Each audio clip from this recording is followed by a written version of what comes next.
مجھے ایک صاحب نے سوال پوچھا، کہنے لگے میلاد کس کو منانا چاہیے؟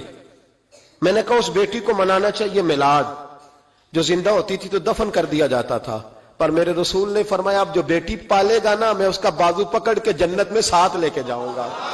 میں نے کہا میلاد اس ماں کو منانا چاہیے جس کا بیٹا گلے میں رسی ڈال کے ماں کو منڈی میں بیچ آتا تھا۔ میرے مصطفیٰ کریم نے فرمایا جنت 7 آسمانوں کے اوپر سدرۃ المنتہا کے پاس تھی، پر میں نے وہاں سے کھینچ کے لا کے ماں کے قدموں کے نیچے رکھ دی ہے۔ میلاد اس باپ کو منانا چاہیے جس کی اولاد ڈنڈوں سے مارتی تھی، پر رسول کریم علیہ السلام نے فرمایا سن لو سن لو سن لو، اب جس کا ابا راضی ہوگا اسی کا اللہ راضی ہوگا۔ میں نے کہا میلاد اس غریب کو منانا چاہیے جو بھینس کی طرح بکری کی طرح منڈی میں بکتا تھا، پر مصطفیٰ نے کالے رنگ والے حبشی غلام کو سینے سے لگا کے کہا غریبوں کو چھوٹا نہ سمجھنا، میں اللہ کے رسول جب جنت میں جاؤں گا تو آگے بھی غریب ہوں گے، پیچھے بھی غریب ہوں گے، دائیں بھی غریب ہوں گے، بائیں بھی غریب ہوں گے۔ فرمایا امیر ویٹنگ لسٹ میں ہوں گے، 500 سال بعد جنت میں جائیں گے، غریبوں کے لیے جنت کے دروازے 500 سال پہلے ہی کھلوا دوں گا۔ اسے منانا چاہیے، میلاد منانا چاہیے۔ اور میں نے کہا مولوی سن، تجھے پوچھتا کوئی نہ، تیرا ذکر کوئی نہ کرتا، لیکن تو ممبر پہ بیٹھا ہے، تو محمد عربی کے نام کا کھا رہا ہے، تو علی کے نام کا کھا رہا ہے، تو عمر عثمان اور ابو بکر کے نام کا کھا رہا ہے، تو حسنین کا صدقہ کھا رہا ہے۔ تجھے نہ تیری کبھی کسی نے برادری پوچھی، نہ کبھی تیرا کسی نے ایڈریس پوچھا، نہ کبھی کسی نے تیری سند پوچھی، لوگ تیرے نعرے لگاتے ہیں، لوگ تیرے ہاتھ چومتے ہیں۔ پھر مان جا کہ تجھے صبح بھی میلاد منانا ہے، شام بھی میلاد منانا ہے، اور تجھے یہ کہنا چاہیے خس خس جنہ قدر نہیں میرا ایتے صاحب نو وڈیائیاں، میں گلیاں دا روڑا کوڑا، ایتے محل چڑھایا سائیاں، تیرا کام تھا تیری آنکھیں بھیگی رہتی۔ اور اس بوڑھے کو بھی میلاد منانا چاہیے جس کے بارے میں میرے نبی پاک نے فرمایا سفید داڑھی والے کی جس نے عزت کی اس نے تو رب کی عزت کی، اس نے تو رب کی عزت کی۔ میرے بھائی اس مزدور کو بھی میلاد منانا چاہیے جس کے بارے میں نبی پاک نے فرمایا جو اپنے ہاتھوں پہ چھالے ڈال کے مزدوری کرتا ہے میں نے تو اسے رب کریم کا دوست بنا دیا ہے۔ ہر اس طبقے کو میلاد منانا چاہیے جسے میرے رسول نے عزت عطا فرمائی۔ اس بہن کو بھی میلاد منانا چاہیے جس کے بارے میں نبی پاک نے فرمایا اگر کسی کا باپ چلا جائے اور اس کے حصے میں بہنیں آ جائیں، 4 بہنیں، 3 بہنیں یا 2 بہنیں بیاہ کے جو آیا تم پہ سے، میرے محبوب نے فرمایا میری انگلیاں جڑی ہوئی ہیں نا، اس طرح میں اسے اپنے ساتھ جوڑ کے جنت میں لے کے جاؤں گا۔ اس بہن کو میلاد نہیں منانا چاہیے۔ میرے رسول پاک نے فرمایا جس کی بیٹی واپس آ جائے، طلاق ہو گئی یا بیوہ ہو گئی، واپس آ گئی، نام بچ سکی، واپس آ گئی، فرمایا واپس آنے والی بیٹی کی جو باپ خدمت کرے گا میرے رسول پاک فرماتے ہیں میں قیامت میں اس کا سفارشی بنوں گا۔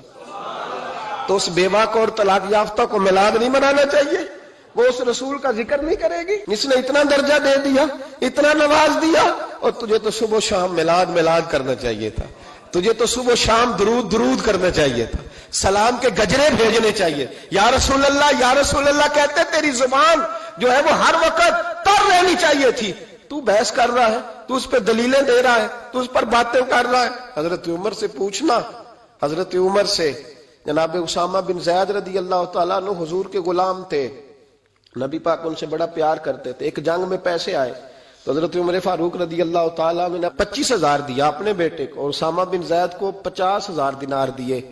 بیٹا کہنے لگا ابا جی وہ تو چھوٹے ہیں، میں بڑا ہوں، وہ حضور کے زمانے میں بچے تھے، میں جہاد کرتا تھا، یہ آپ نے کیا کیا؟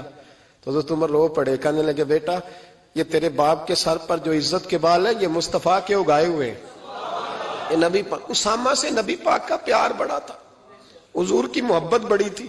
بیٹا اس کے ناک سے ریٹ نکلتی تھی تو رسول پاک اپنے ہاتھوں سے صاف کر دیتے تھے، حضور اس کو گود میں بٹھاتے تھے۔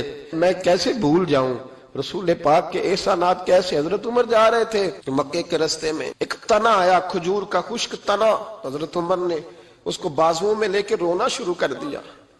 عمر کیا ہوا؟ کہنے لگے یہاں تو میں اونٹ چرایا کرتا تھا، یہاں، اور میرا باپ مجھے مارا کرتا تھا، دیکھو آج عمر نعرہ لگاتا ہے تو کیسر و کسرا کام، او بھائی اصلہ نال جے نیکی کریے، ہاں اصلہ نال جے، اصلہ نال جے نیکی کریے، تے وہ نسلاں تاک نہیں بھول دے ہاں بے اصلاں نال نیکی کریے تے پھل کنڈیاں نال تول دے. اور سن تیری دنیا بھی حضور کے صدقے بنی اور تیری قبر میں بھی کوئی ساتھ نہیں جائے گا, کوئی ساتھ نہیں جائے گا. قبر میں بھی مصطفیٰ کریم صلی اللہ ہو. اور دیکھنا قبر کے اندر بھی کبھی کوئی گیا ہے؟ قبر میں بھی رسول پاک, قبر میں بھی رسول پاک, قبر میں بھی رسول پاک. میرے استاد فرمایا کرتے تھے بتاؤ جس قبر میں نبی پاک آئیں گے وہاں عذاب کیا ہونا ہے؟ جب حضور ہی آ گئے تو عذاب کیا ہونا ہے؟ نبی پاک تو جدھر سے گزر جائیں رب وہ جگہ جنت بنا دیتا ہے.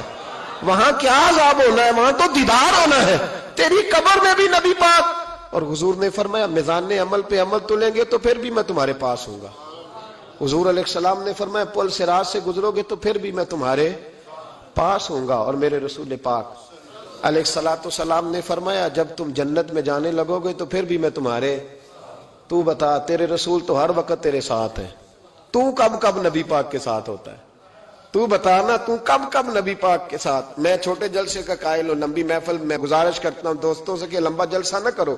لیکن ایک جگہ پہ میں گیا تو ایک بڑے پڑھے لکھے آدمی نے مجھے کہا مولانا ان کو سمجھائیں, آدھی رات تک بٹھائے رہتے ہیں, ان کو سمجھائیں. میں نے کہا میں سمجھاؤں گا پر آپ بھی ذرا اپنا لب و لہجہ تھوڑا دھیما کریں. تو پوری رات نہیں نبی پاک کے لیے جاگا اور میرے رسول تو ساری حیات تیرے لیے جاگتے رہے, ساری رات. محبوب نے کیا کہتے ہیں بریلی کے امام اعلی حضرت فرماتے ہیں ان کی مہک نے دل کے غنچے کھلا دیے, وہ جس راہ چل دیے ہیں کوچے بسا دیے ہیں, میرے کریم سے گر قطرہ کسی نے مانگا دریا بہا دیے, دربے بہا دیے ہیں. اور اللہ کیا جہنم اب بھی نہ سرد ہوگا؟ اللہ کیا جہنم اب بھی نہ سرد ہوگا؟ رو کے مصطفیٰ نے دریا بہا دیے, رو کے مصطفیٰ نے. اور پھر کہنے لگے رو کے مصطفیٰ نے ان کے نثار کوئی کیسے ہی رنج میں ہو جب یاد آ گئے ہیں سب غم بھلا دیے. جب یاد آ گئے ہیں سب غم. اسی لیے تو ہم کہتے ہیں میلاد کھول کے مناؤ. رسول پاک کا میلاد بہانے کرتے ہیں, بہانے وہ کرتا ہے جس نے کام نہیں کرنا ہوتا, جس نے کرنا ہوتا ہے وہ بہانے. اعلیٰ حضرت نے جو پروگرام دیا وہ بڑا لمبا چوڑا ہے, کب تک کا تجھے کیا بتایا. اعلیٰ حضرت فرما گئے حشر تک ڈالیں گے ہم, حشر تک ڈالیں گے ہم پیدائش مولا کی دھوم, اور مثل فارس نجد کے قلعے گراتے جائیں گے.